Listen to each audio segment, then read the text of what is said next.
Hello friends, welcome to SSC coaching centre. दोस्तों, आज की वीडियो में बात करेंगे रीजनिंग के महत्वपूर्ण प्रश्नों की। उन प्रश्नों की बात करेंगे जो बार बार परीक्षाओं में रिपीट होते हैं। तो चलिए स्टार्ट करते हैं। दोस्तों, पहला प्रश्न है आपका, नीचे दिए गए विकल्पों में से उस संख्या समूह का पता लगाइए जो प्रश्न में दिए गए समूह, मतलब समूह आपको ये दे रखा है इस समूह के समान है। इस समूह के समान है। समूह आपको क्या दे रखा है? 8, 56 और 72, ये आपको समूह दे रखा है। तो इस समूह के समान होना चाहिए। तो सबसे पहले तो हमको ये पता लगाना है ये जो समूह आपको दे रखा है इसमें क्या लॉजिक लग रहा है। अगर हमने इस समूह के बारे में पता नहीं लगा पाए तो ये जो ऑप्शन दे रखे हैं हम कैसे पता करेंगे कौन सा विकल्प हमारा सही होगा। तो सबसे पहले इस समूह के बारे में पता लगाना है जो कि यहाँ पर दे रखा है। अब देखिए, 8 से क्या दे रखा है? 56 दे रखा है आपको। 8 से 56 दे रखा है, इतना क्लियर। तो 8 से 56 कैसे बनाएंगे? अगर आप जानते हैं कि 8 का मल्टीप्लाई 7 से करें तो 56 होता है। इतना क्लियर हुआ। 8 7 से 56 होता है। अब 8 से 72 पर पहुंच रहे हैं आप, तो क्या हो रहा है यहाँ पर? 8 से 72 पे क्या हो रहा है आप जानते हैं। अगर 8 का मल्टीप्लाई आप 9 से करेंगे तो 8 9 का 72 होता है। तो सबसे पहले जो दिया गया समूह था हमने उसके बारे में जान लिया। अब विकल्प कौन सा सही है हम ये बता सकते हैं।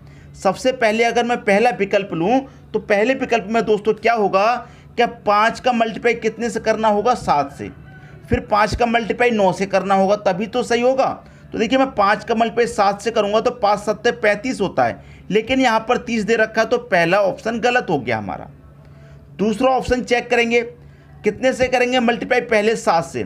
तो 6 का मल्टीप्लाई 7 से करूँगा 42 हो जाएगा, बिल्कुल सही। ठीक है, 6 7 42 होता है। फिर करना है 9 से, तो 6 9 का 54 होता है, बिल्कुल सही दे रखा है। बी ऑप्शन सही हो गया। देखिए कैसे, 6 है, 42 है और आपका दोस्तों 54। पहले मल्टीप्लाई 7 से करना है तो मैं पहले का मल्टीप्लाई 7 से करूँगा, 6 7 42 होता है। फिर मल्टीप्लाई दोस्तों कितने से करना है? मल्टीप्लाई 9 से करना है। अब मल्टीप्लाई मैं 9 से करूँगा, 6 9 का 54 होता है, बिल्कुल सही संख्या दे रखी है। बी ऑप्शन सही हो जाएगा। अगर आप तीसरा ऑप्शन चेक करेंगे, पहले मल्टीप्लाई 7 से करेंगे तो 3 7 21 होता है, लेकिन यहाँ 15 दे रखा है, तो ये भी गलत। फिर 7 का मल्टीप्लाई पहली बार कितने से करेंगे? 7 से। 7 7 कितना होता है? 49 होता है, लेकिन यहाँ पर 56, तो ये ऑप्शन भी क्या हो गया? गलत हो जाएगा। उम्मीद करता हूँ सभी की समझ में प्रश्न बहुत अच्छे तरीके से आ गया होगा, किसी को भी प्रश्न में कोई भी डाउट नहीं होगा। अब देखेंगे दोस्तों अगला प्रश्न। अगला प्रश्न है, यदि अर्थ शब्द को QPMZS के रूप में कोडित किया जाता है तो उसी कोड में हर्ट्ज को कैसे लिखा जाएगा? देखिए, इसको अर्थ को क्या लिखा गया? इस रूप में कोडित किया गया है अर्थ को। यहाँ पर अर्थ की मैं बात करूँ, ई, ठीक है, अर्थ में क्या क्या अक्षर हैं? ई, ए, आर, टी और एच, ये आपके दोस्तों अर्थ में अक्षर दिए गए हैं। और किस में कोडित किया गया? इसमें कोडित किया गया है। मतलब ई को क्या लिखा गया है? क्यू लिखा गया है। ए को लिखा गया है आपका पी, आर को लिखा गया है एम, टी को लिखा गया है जेड और एच को क्या लिखा गया है? एस। ठीक है, इस रूप में कोडित किया गया है अर्थ को। पूछ रहा है हर्ट का, मतलब H E A R T का पूछ रहा है। अब देखिए, आपको करना क्या है, संख्याओं को ध्यान से देखिए। जो आपको अक्षर दिए गए हैं उनको आप ध्यान से देखेंगे तो आपको ये पता लगेगा कि यहाँ पर जो अर्थ के अक्षर हैं और हर्ट के जो अक्षर हैं बिल्कुल समान हैं। बिल्कुल समान का मतलब देखिए, पहला यहाँ पे ई है, ई यहाँ पर भी है, ए दे रखा है, ए यहाँ पर भी है, आर दे रखा है, आर यहाँ पर भी है, टी दे रखा है, टी यहाँ पर भी है, एच दे रखा है, एच यहाँ पर भी है। मतलब जो अक्षर यहाँ पर है वही यहाँ पर है। ठीक है, तो उनका कोड वही हो जाएगा जो यहाँ दे रखा है। अब देखिए, एच का कोड क्या हो जाएगा? एच का कोड यहाँ पर एस है तो यहाँ पर भी एस हो जाएगा। यहाँ पर आप देखेंगे ए का कोड क्या है? ए का कोड पी है तो यहाँ पर भी ए का कोड पी हो जाएगा। इतना क्लियर हुआ। अब यहाँ पर आर है, आर का कोड यहाँ पर दोस्तों एम है तो यहाँ पर भी एम हो जाएगा। बच्चा टी का कोड, टी का कोड क्या है? यहाँ पर जेड, तो यहाँ पर भी टी का कोड क्या हो जाएगा दोस्तों? जेड हो जाएगा। अब इसे मैच कर लीजिए किस ऑप्शन में है। SQPMZ, SQP दे रखा है, SQPMZ, ये भी नहीं होगा, SQPMZ, ये हो जाएगा आपके प्रश्न का सही आंसर, सी ऑप्शन। क्लियर हुई दोस्तों बात? सभी की समझ में प्रश्न बहुत ही अच्छे तरीके से आ गया होगा। अब देखेंगे अगला प्रश्न। अगला प्रश्न है, नीचे दिए गए प्रश्न का सही बेनारेख बताइए। पुरुष, पिता, एडवोकेट। अब देखिए यहाँ पर आप देखेंगे, ऑप्शन को देखेंगे ध्यान से तो आपको पता लगेगा कि पुरुष, पिता, एडवोकेट का आपको कैसे बेनारेख बताना है। देखिए कुछ पुरुष हैं वो पिता भी होंगे और कुछ पुरुष एडवोकेट भी होंगे। ऐसा नहीं है कि सभी पुरुष पिता होंगे एडवोकेट नहीं होंगे, ऐसा तो नहीं है। कुछ पुरुष होंगे वो पिता भी होंगे और कुछ पुरुष होंगे वो एडवोकेट भी होंगे, मतलब वकील भी होंगे। इतना क्लियर है? तो इसका जो वेन डायग्राम है आप समझेंगे कि ये बन जाएगा, पुरुष का ये हो गया, पिता का ये हो गया, एडवोकेट का ये हो गया, ऐसे नहीं बनेगा। ये तीनों ही चीज़ें आपस में जुड़ी हुई हैं, ये बात समझ गए? क्योंकि कुछ पुरुष पिता भी होंगे और कुछ पुरुष एडवोकेट भी होंगे। ये बात आपकी समझ में आ गई है? तो ये बात जब आपकी समझ में आ गई है तो वेन डायग्राम बड़ी आसानी से बना सकते हैं। कैसे बना सकते हैं? देखिए यहाँ पर कैसे बनेगा, ये हो गए दोस्तों आपके पुरुष, ठीक है, ये आपके दोस्तों पुरुष हो गए। अब ये जो आपके पुरुष हैं, ये जो आपके पुरुष हैं यहाँ पर याद रखिएगा, समझ में आ जाएगा एक बार में। मैं आपको वेन डायग्राम बनाना सिखा रहा हूँ, कैसा भी प्रश्न आ जाए आप उसे एक बार में बनाएंगे, बस ध्यान से समझना है आपको, ठीक है। अब देखिए ये हो गए पुरुष, ठीक है, और मैंने क्या बताया, पुरुष हो गए, कुछ पुरुष पिता भी होंगे, समझ में आई बात? तो कुछ पुरुष क्या हो जाएंगे दोस्तों, पिता, तो ये पिता के ऊपर आ जाएगा।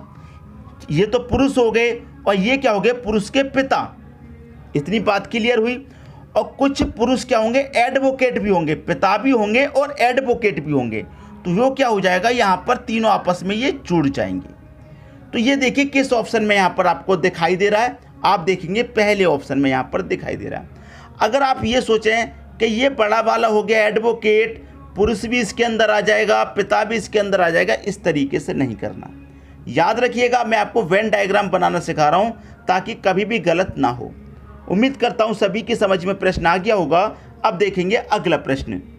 अगला प्रश्न है, ए का भाई बी है। बहुत ही बढ़िया प्रश्न है दोस्तों, अच्छे समझिएगा। ए का भाई बी है, ए का भाई है तो ये आपका दोस्तों मेल हो जाएगा, तो इसे प्लस से डिनोट करते हैं। ए का कौन है, भाई है, ये अच्छे से समझ लेंगे, ठीक है। ए का भाई बी है, जिसकी इकलौती बहन सी, इकलौती बहन सी है दोस्तों, इसकी इकलौती एक बहन है, इकलौती बहन है, कौन सी है? अब देखिए ये फीमेल है तो इसको माइनस से डिनोट करेंगे, ठीक है। यहाँ तक बात क्लियर हुई। सी जो है वह डी की माता है। ये जो सी है वो कौन है दोस्तों, ये डी की माँ है, डी की माँ है, इस डी की माँ है, ठीक है, डी की माँ है सी। इतना क्लियर हुआ? फिर कह रहा है ई जो है वह डी की नानी है। दोस्तों ई डी की नानी है, डी की नानी है, तो डी की माँ ही तो लगेगी दोस्तों नानी। तो यहाँ पर मैं बात करूँगा ई की। ये जो ई है वो डी की नानी है, इसका मतलब सी की कौन हो जाएगी, सी की हो जाएगी माँ। यहाँ तक क्लियर हुई बात? अब क्या पूछ रहा है कि बी का ई से क्या संबंध है, इस बी का इस ई से क्या संबंध है ये पूछ रहा है। अब तो आप बड़ी आसानी से बता सकते हैं, इन दोनों का संबंध पूछ रहा है। अब देखिए जब ये दोनों भाई बहन हैं बी और सी, जब सी की माँ है तो बी की भी माँ होगी दोस्तों। इतना क्लियर हो गया कि नहीं होगी बात? यहाँ तक तो बात क्लियर हो गई, ठीक है। जब ई की बेटी सी है तो ई का जो बेटा है वो बी होगा। क्लियर हुई बात? अब देखिए यहाँ पर अच्छे से समझ में आ गया है कि नानी कौन होती है, माँ की माँ तो नानी होती है। अब देखिए सी की माँ है ई, तो ई की बेटी होगी सी और ई का बेटा होगा बी। इन दोनों की माँ है ये और इसकी भी माँ होगी, क्योंकि ये तीनों आपस में भाई बहन हैं। यहाँ तक क्लियर हुई बात? अब बी का ई से क्या संबंध है दोस्तों, बी ई का कौन लगेगा, ये जो बी है ई का कौन लगेगा, बेटा ही तो लगेगा। आप बता सकते हैं बड़ी आसानी से। क्लियर हुई बात? क्योंकि जब ई की बेटी सी है तो ई का बेटा भी तो बी होगा, क्योंकि दोनों भाई बहन हैं। तो बेटा किस ऑप्शन में दे रखा है? पुत्र दे रखा है दोस्तों सी ऑप्शन में। तो ये आपके प्रश्न का क्या हो जाएगा? सही आंसर हो जाएगा। सबकी समझ में दोस्तों बात आ गई, किसी को भी प्रश्न में कोई डाउट नहीं होना चाहिए। अब देखेंगे अगला प्रश्न। अगला प्रश्न है, दिए गए विकल्पों में से लुप्त अंक ज्ञात कीजिए। हमें क्या करना है? लुप्त अंक बताना है कि यहाँ पर क्वेश्चन मार्क की जगह पर क्या आएगा। 12, 18, 30 यहाँ पर 6, 16, 32, 40 यहाँ पर 8, 36, 18, 27 यहाँ पर क्या आएगा? देखिए जिस तरीके से यहाँ पे 6 आया है, जिस तरीके से यहाँ पर 8 आया है, उसी तरीके से यहाँ पर आप संख्या पता करेंगे। सबसे पहले तो ये पता कीजिए कि यहाँ पर 6 कैसे आया। अब देखिए मैं आपको संख्याओं को ध्यान से देख करके बताऊं कि यहाँ पर जो 6 है, 6 से 12 भी कटेगा, 6 से 18 भी कटेगा और 6 से आपका 30 भी कटेगा। इतना क्लियर हुई बात? तो ये 6 क्या हो गया? आपका HCF हो गया। वह बड़ी से बड़ी संख्या हो गई जो तीनों को आपको डिवाइड कर रही है। ये क्या हो गया? आपका HCF हो गया। 6 से तीनों संख्याएं डिवाइड। 8 से डिवाइड करेंगे 16 भी डिवाइड होगा, 8 से 32 भी डिवाइड होगा, 8 से 40 भी डिवाइड होगा। क्लियर हुई बात? तो यहाँ पर भी कोई एक संख्या ऐसी आएगी जो इन तीनों को डिवाइड कर देगी। 12 से डिवाइड नहीं होता 18, तो पहला ऑप्शन गलत हो गया। 18 से डिवाइड नहीं होता 27, तो दूसरा ऑप्शन भी गलत हो गया। 6 से डिवाइड नहीं होता 27, तो तीसरा ऑप्शन भी गलत हो गया। 9 बचा है, 3 ऑप्शन जब गलत हो जाते हैं तो चौथा ऑप्शन तो अपने आप सही हो जाएगा।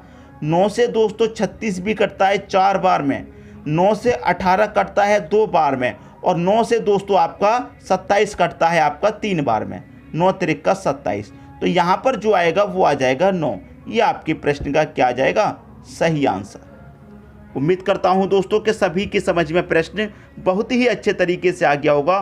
किसी को भी प्रश्न में कोई भी डाउट नहीं होना चाहिए। ठीक है दोस्तों, वीडियो कैसा लगा कमेंट बॉक्स में जरूर बताइएगा। वीडियो देखने के लिए आपका बहुत बहुत धन्यवाद।